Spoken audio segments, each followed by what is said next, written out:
Sergio Castaño, experto en geopolítica, que está con nosotros en Negocios Televisión. ¿Qué tal, Sergio? Muy buenas tardes. Hola, ¿qué tal? Buenas tardes. Encantados de volver a tenerte por aquí en un día, bueno, pues de muchísima actualidad, un día marcado, como decía, por este plan de paz de Estados Unidos y la reunión en Ginebra, donde parece que ya tenemos algunos cambios. De 28 puntos hemos pasado a 19. Sergio, ¿eres optimista? ¿Crees que se puede alcanzar una paz, incluso que podría alcanzarse para este jueves? Pues yo siento no ser muy optimista, pero veo muy complicado porque ninguna de las dos partes va a ceder. Ni Rusia va a permitir avanzar en un proyecto de paz en el que no se reconozca su soberanía sobre el Donbass y su soberanía sobre Crimea, ni tampoco Ucrania puede ceder en este momento, sobre todo por el respaldo que tiene desde los países de la Unión Europea. Pero si Zelensky cediera, supondría una derrota total. No hablaríamos de una negociación, de un acuerdo, de llegar a una solución que beneficie a ambas partes. No, es o gano o pierdo. Y así es como se está planteando. Para Putin, perder es no conseguir la soberanía sobre los territorios del Donbass y el reconocimiento internacional de Crimea. Y para Zelensky, perder es exactamente lo mismo. El no poder mantener la soberanía de Ucrania sobre esos territorios. Y aquí hay que entender el papel que están jugando los países europeos. Para Donald Trump, el que Ucrania pierda un territorio y que pase a ser parte de Rusia no le afecta de una forma tan directa, pero para los países europeos que están mucho más implicados y que se sienten más amenazados, esta solución sí que supondría una amenaza para muchos países, sobre todo los países que hacen frontera con Rusia, y la posición de la Unión Europea lleva siendo firme desde el inicio del conflicto. Claro, los países europeos han invertido mucho dinero en estos meses, en estos años, para proteger a Ucrania, para defender la unidad de Ucrania, y también para los países europeos reconocer un acuerdo de paz en el que al final Ucrania ceda esos territorios que podría haber cedido hace 3 o 4 años y que no lo ha hecho y que han resistido gracias al apoyo europeo. Ceder esos territorios pues supondría también una derrota para los países europeos. Así que, más allá de las posiciones de Ucrania y de Rusia, hay que tener en cuenta cuáles son las posiciones de otros países afectados, como son los países europeos, y los intereses que tiene Estados Unidos. Bueno, pues dentro de estos intereses de Estados Unidos está el ultimátum que ponía encima de la mesa Donald Trump, hablando de este próximo jueves. Quiere, bueno, solucionar todo antes del Día de Acción de Gracias, pero se ha encontrado un escollo. Los aliados europeos se reunían este domingo en Ginebra. Mañana se espera reunión de la coalición de voluntarios y, bueno, pues ponían sobre la mesa algunos cambios que Rusia ya está rechazando. Te quiero preguntar también por esto, Sergio, ¿qué papel está jugando, qué papel puede jugar Europa y hasta qué punto puede ayudar o no a conseguir la paz? Decía Donald Trump que en 24 horas podría resolver el conflicto. Ahora quiere llegar al Día de Acción de Gracias como un día de paz y de reconocimiento entre la sociedad estadounidense, y creo que no lo va a conseguir. Y es que, lo estábamos comentando antes, los países europeos se han implicado muchísimo, han destinado muchos recursos, han apoyado a Ucrania de forma incondicional. Incluso se ha llegado a plantear la posibilidad de que Ucrania pueda integrarse como Estado de pleno derecho en la Unión Europea. Y el llegar a una solución que no permita mantener la integridad total de Ucrania supone una derrota para todos los países europeos que llevan apoyando todos estos años. Para Putin, ni siquiera quiere hablar de la negociación con Europa. Los primeros 28 puntos de Donald Trump me parecía un buen planteamiento para poder avanzar en una negociación, pero la respuesta o la contraoferta presentada por los países europeos la rechaza de forma directa Putin. Y claro, Ucrania, a pesar de que el apoyo fundamental llega desde Estados Unidos, pero también necesita ese apoyo de los países europeos. Y para Zelensky, el aceptar cualquier propuesta en la que se ignore la voluntad de los países europeos también le dejaría en una situación pues en la que tendría que abandonar el poder y quedaría en una situación muy limitada, ¿no?, para poder salir, al menos con la cabeza, intentar salir con la cabeza alta de este conflicto. Por lo tanto, los países europeos van a jugar un papel muy importante, aunque se quieran ignorar, tanto por parte de Rusia como por parte de Estados Unidos.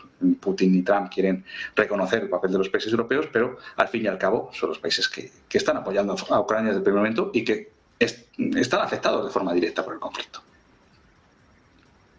Bueno, pues de forma directa, desde luego, están implicados, están afectados tanto Estados Unidos como Europa. Te quiero preguntar también por Rusia. Hoy hemos escuchado, bueno, las primeras declaraciones oficiales sobre este plan de paz, diciendo pues que hay puntos aceptables de los que pone encima de la mesa Estados Unidos, que bueno, ya son paso significativo, pero rechazando de plano estas modificaciones por parte de Europa. Te quiero preguntar también por esto, porque la situación en el frente sigue cambiando. La semana pasada las tropas rusas o el ejército ruso anunciaba la conquista de Kupiansk. Se habla también de que Pokrovsk estaría conquistado al 75, al 80%. ¿Cómo ves también la postura de Rusia y cómo puede cambiar teniendo en cuenta la situación sobre el terreno, teniendo en cuenta, bueno, pues estos posibles, estos supuestos avances rusos? Aproximaciones, estos intentos de negociación, y creo que las posiciones están muy bien definidas y muy claras. La posición de Rusia es inamovible. Rusia tenía un gran objetivo en un primer momento, que era llegar hasta Kiev y conseguir cambiar la situación política interna de Ucrania. En los últimos años se conforma con el reconocimiento de esos territorios sobre los que ya ejerce un control efectivo, pero no con reconocimiento internacional, y ahí está la clave. Y Rusia, por más que se le presente un plan novedoso o cualquier iniciativa que llegue desde fuera, que por cierto están llegando las iniciativas desde Estados Unidos, que realmente no es un país implicado de forma directa, pero por más propuestas que le lleguen, si no se reconoce, como en esas primeras 28 medidas, que se reconocía la cesión del territorio por parte de Ucrania, Rusia no va a ceder y podremos seguir con negociaciones, ¿no? Y dentro de 6 meses o de un año volver a sentarnos y hablar de lo mismo, y creo que la posición es clara. Lógicamente tenemos que tener una esperanza para llegar a la paz, porque el conflicto ya se prolonga durante casi 4 años y es duro ver cómo está totalmente bloqueado, que no hay una manera de poder encontrar una vía intermedia que pueda permitir ver la luz y el final de este conflicto, pero es que las posiciones están estancadas desde el primer momento. Y por parte de Rusia, ¿no? Porque se pueden hacer todas las elucubraciones y todas las propuestas que se quieran desde la Unión Europea, desde Estados Unidos, pero si a Rusia no se le concede lo que está pidiendo, pues Rusia directamente no las va a aceptar y las va a ignorar. Bueno, pues pendientes de Rusia y del conflicto en Ucrania, quiero preguntarte también, bueno, pues por otra derivada de este asunto, la situación en Venezuela, que viene escalando y mucho. Hoy Estados Unidos declaraba como organización terrorista al cártel de Los Soles. Se habla también, bueno, de ejercicios nocturnos con bombarderos. Se habla, por cierto, de 3 bombarderos que habrían partido en las últimas horas de Dakota del Norte. La situación, bueno, pues que sigue escalando con Venezuela y con Maduro como principal objetivo. ¿Cómo ves la situación en Venezuela y cuánto tiene que ver también con estas negociaciones sobre Ucrania?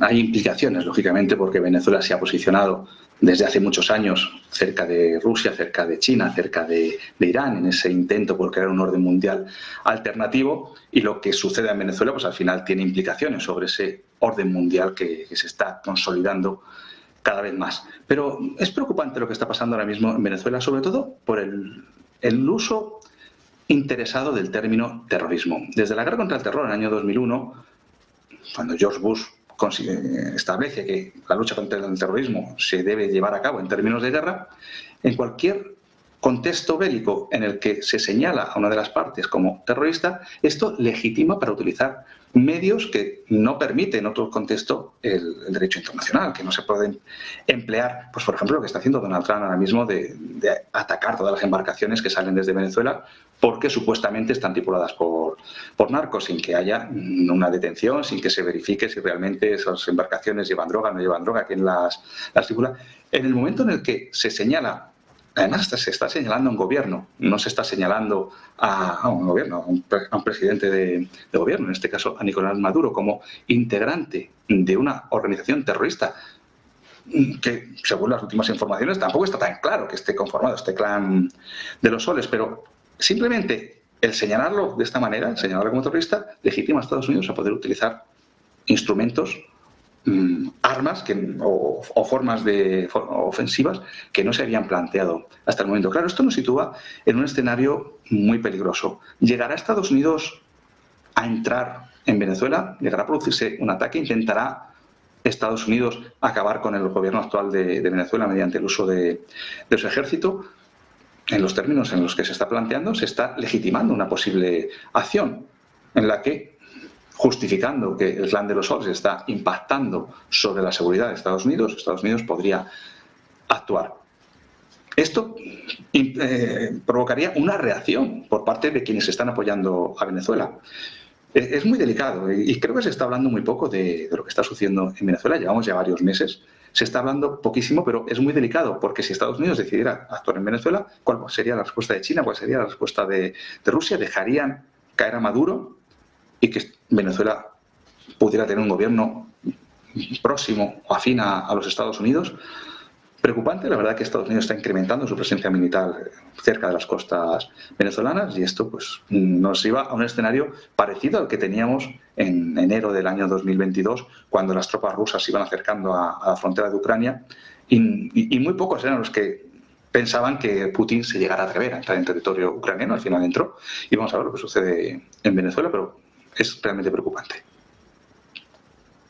Bueno, pues situación desde luego preocupante en Venezuela. Hablabas antes de Rusia, de China. Te quiero preguntar por esto. ¿Cómo podrían reaccionar en caso, bueno, pues de que hubiera un ataque por parte de Estados Unidos? Se dice que, de hecho, interceptaron un buque ruso la pasada semana. Hoy se reporta una llamada entre Donald Trump y Xi Jinping. Bueno, qué podría pasar en caso de que atacaran Venezuela y también cuánto podría parecerse a lo que pasó con Irán hace ya unos meses. Con Irán, o yo me iría años más atrás con la crisis de los misiles en Cuba, en el año 62. Pues probablemente para disuadir a Estados Unidos puedan llegar buques chinos, buques rusos, lo que elevaría la tensión internacional a unos niveles desconocidos en los últimos tiempos, porque, claro, dejar que Estados Unidos entre ya en suelo venezolano pues también podría ser interpretado por parte de Rusia y de China como una derrota que no han sido capaces de proteger a uno de sus aliados. China no quiere entrar en conflictos directos y mucho menos con Estados Unidos. China tiene una prioridad económica, quiere estabilidad, le da igual quién gobierne bueno, ya no digo quién gobierne en Venezuela, pero digo que China no entra en si los gobiernos de un país son democráticos o no son democráticos. Lo que quiere es avanzar en sus relaciones económicas, seguir estableciendo acuerdos comerciales y ganando influencia en el mundo. Estamos viendo cómo en los grandes conflictos de los que estamos hablando China no interviene de forma directa, pero sí que hay un apoyo velado a Rusia, por ejemplo, en el caso de Ucrania, y aquí podría enviar incluso China alguna fuerza disuasoria. Rusia pues parece que ya lo está haciendo y esto, pues como estábamos comentando, va a escalar la tensión y nos va a dejar en un panorama internacional en el que Donald Trump decía que iba a acabar con todas las guerras y parece ser que está muy cerca de empezar una. Bueno, pues en este contexto, con el foco puesto en Venezuela, les decíamos que hoy ha tenido lugar una llamada entre Donald Trump y Xi Jinping y precisamente sobre esto está hablando el presidente de Estados Unidos. Dice lo siguiente: acabo de tener una excelente conversación telefónica con el presidente Xi de China. Hablamos de diversos temas como Ucrania, Rusia, el fentanilo, la soja y otros productos agrícolas. Hemos cerrado un acuerdo positivo y muy importante para nuestros grandes agricultores y seguirá mejorando. Nuestra relación con China es extremadamente sólida. Esta llamada fue la continuación, dice Trump, de nuestra exitosa reunión en Corea del Sur hace 3 semanas. Desde entonces, ambas partes han logrado avances significativos para mantener nuestros acuerdos actualizados y precisos. Ahora podemos enfocarnos en el panorama general. Para ello, dice el presidente Xi, me invitó a visitar Pekín en abril, lo cual acepté y yo correspondí, y él será mi invitado en una visita de Estado a Estados Unidos a finales de año. Acordamos la importancia de comunicarnos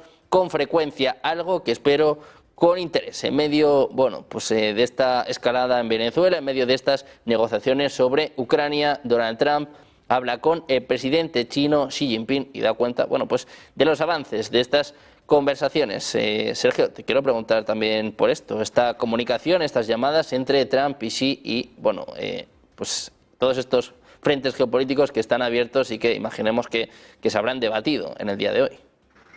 Es lo que estábamos comentando. China tiene una prioridad económica. China quiere acabar con la guerra comercial, o al menos reducir los aranceles y las tensiones que llevan desde 2018. Pero por otro lado, China tiene un objetivo, que es consolidarse como gran potencia económica, como gran potencia mundial y cambiar el orden internacional. Así va a mantener una relación diplomática lo más fluida posible con Estados Unidos, pero por otro lado no va a permitir que Estados Unidos pase determinadas líneas rojas que para China pues son parte de su influencia o de su principal influencia mundial. Y vamos a ver en los próximos años este juego en el que desde un plano diplomático y hacia la galería las relaciones entre, por lo menos mientras siga Donald Trump en la Casa Blanca, entre Xi Jinping y Donald Trump, van a parecer cordiales, pero por detrás se van a ver las tensiones o se van a intuir esas tensiones que van desde el ámbito geopolítico al ámbito comercial, la imposición de aranceles, que tan pronto se ponen aranceles al 100%, como que negocian, los bajan, y eso lo que genera es una inestabilidad y una inseguridad en los mercados, los mercados desde el punto de vista económico, y en el plano geopolítico, en el plano de la seguridad también, pues todos estos movimientos de Estados Unidos con la posible respuesta de China, porque hemos hablado de Venezuela, pero otra de las grandes tensiones está en Taiwán, por lo que quiere decir que, aunque China no se quiere implicar de forma directa en muchos conflictos, aquello que le afecta pues puede llevar a una reacción china. Probablemente no en el caso de Venezuela de una forma tan directa, quizá deje que sea Rusia quien lidere, pero hay otros escenarios que pueden generar tensiones, pero de cara a la galería, desde una presentación, ¿no?, de cordialidad entre los grandes dirigentes, pues seguramente que veamos cumbres y que estas llamadas pues sean cada vez más frecuentes, tratando de avanzar en lo que les interesa a los dos, de los intereses comunes que se centran en el comercio, pero por detrás con todas estas tensiones subyacentes.